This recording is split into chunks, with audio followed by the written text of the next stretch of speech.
Pour bien lui faire sentir mon impatience, je pousse un profond soupir, le visage fermé. Je suis experte pour ça. Et habituellement, les gens me laissent tranquille quand ils sont confrontés à mon air de bœuf. Mais pas cette fois, il faut croire, parce que c'est pas la psy, une certaine Madame Pisouli, c'est quoi ce nom d'abord, qui prend la parole, mais un des jeunes présents dans la pièce. Une fille plus précisément qui porte des vêtements de couleur dépareillés. Même moi, je suis capable d'agencer un coton ouetté avec un T-shirt, des souliers mauves et un gros foulard vert. C'est quoi ce look? En plus, il fait pas froid du tout, alors pourquoi elle s'entête à garder son foulard? Avec cette exagération de détails, j'ai perdu le fil. Tiens, il est où rendu le fil de mon chandail déjà? De ce que raconte cette fille. Je pisse donc les yeux pour tenter de comprendre de quoi elle parle. J'aurais peut-être dû prendre mes médicaments pour m'aider à me concentrer ce matin. « On veut connaître ton histoire, » répète-t-elle. « Et on va pas te juger, » ajoute une autre fille à sa droite.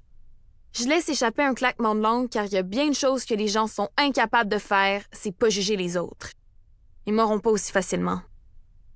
Mais ma réaction ne passe évidemment pas inaperçue car un gars assis dans le fond de la salle réagit aussitôt. « Tu te crois meilleur que nous? Tu te dis qu'on est des idiots qui perdent leur temps, c'est ça? Que ta vie ne nous concerne pas et que ça sert à rien de nous écouter ou de nous parler, hein? » Mes joues s'enflamment devant l'attaque que je subis et je me redresse sur ma chaise pour me défendre. Je me permettrai à personne de me dire ce que je peux ou ne peux pas penser. Non, pas du tout. En fait, ouais, c'est vrai, je trouve que ça sert à rien tout ça. Dis-je en pointant le cercle que nous formons. Zut!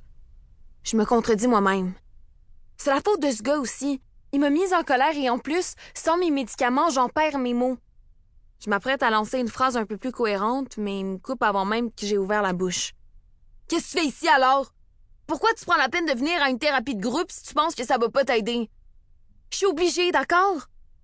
Personne vient ici par obligation. Tu vois la porte là-bas? Si tu veux, tu peux la prendre. On va pas te retenir, tu sais. Pourquoi les larmes me montent-elles alors aux yeux? Pourquoi une boule se forme-t-elle dans le fond de ma gorge? Et surtout, pourquoi l'animatrice psychothérapeute le laisse-t-elle me parler de cette façon?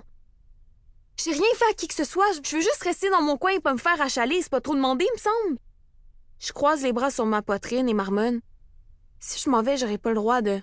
De quoi? Insiste-t-il. Je prends une bonne inspiration puis je finis par avouer. J'aurais plus le droit de parler à ma meilleure amie.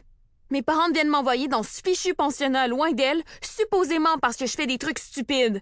Parce que je me mets les pieds dans les plats, parce que je prends constamment des mauvaises décisions, parce que j'ai triché au concours intercollège et à cause de ça, j'ai fait perdre des sous à mon école. J'ai ridiculisé une fille qui était autiste et par-dessus le marché, il paraît que j'ai une mauvaise influence sur mon chum. Non, mon ex-chum. Alors les parents de celui-ci veulent plus que je le voie. Bref, ma vie c'est un enfer et pour couronner le tout, je suis obligée de venir à ces fichues séances de thérapie de groupe dont je me serais bien passée. C'est bon, on va me laisser tranquille maintenant que je vous ai tout dit? Vous êtes contents, là? Et je m'écrase sur ma chaise, le souffle court. Étonnamment, de tout dire à voix haute m'a pas fait sentir comme une moins que rien. C'est-à-dire comme je me sens habituellement depuis quelques jours. Au contraire, ça me défoule, je dirais. Je suis déjà prête à recommencer quand la psy se décide enfin à reprendre son rôle puisqu'elle me sourit gentiment. « C'est bien! »« Très bien, Nadège, merci. Merci, Mathias, » dit-elle en direction de celui qui me fait sortir de mes gonds. La première étape dans une thérapie, c'est d'identifier les problèmes auxquels on doit faire face. Dans ton cas, ton passé est rempli de choses non réglées à ce que je vois. Ton travail ici sera de comprendre pourquoi tu as agi ainsi. Il faut arriver à sortir de nos vieilles habitudes, même si celles-ci sont parfois très rassurantes. Bon, termine-t-elle en se tournant vers ma voisine de droite.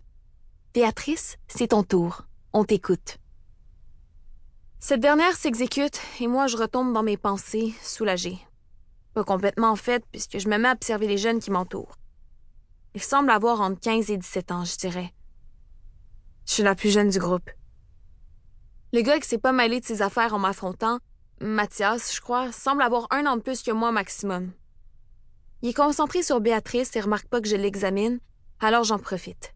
Pour continuer à écouter ce livre audio gratuitement, cliquez sur le lien dans la description et vous pourrez l'écouter en entier sans frais grâce à l'essai de 30 jours d'Audible.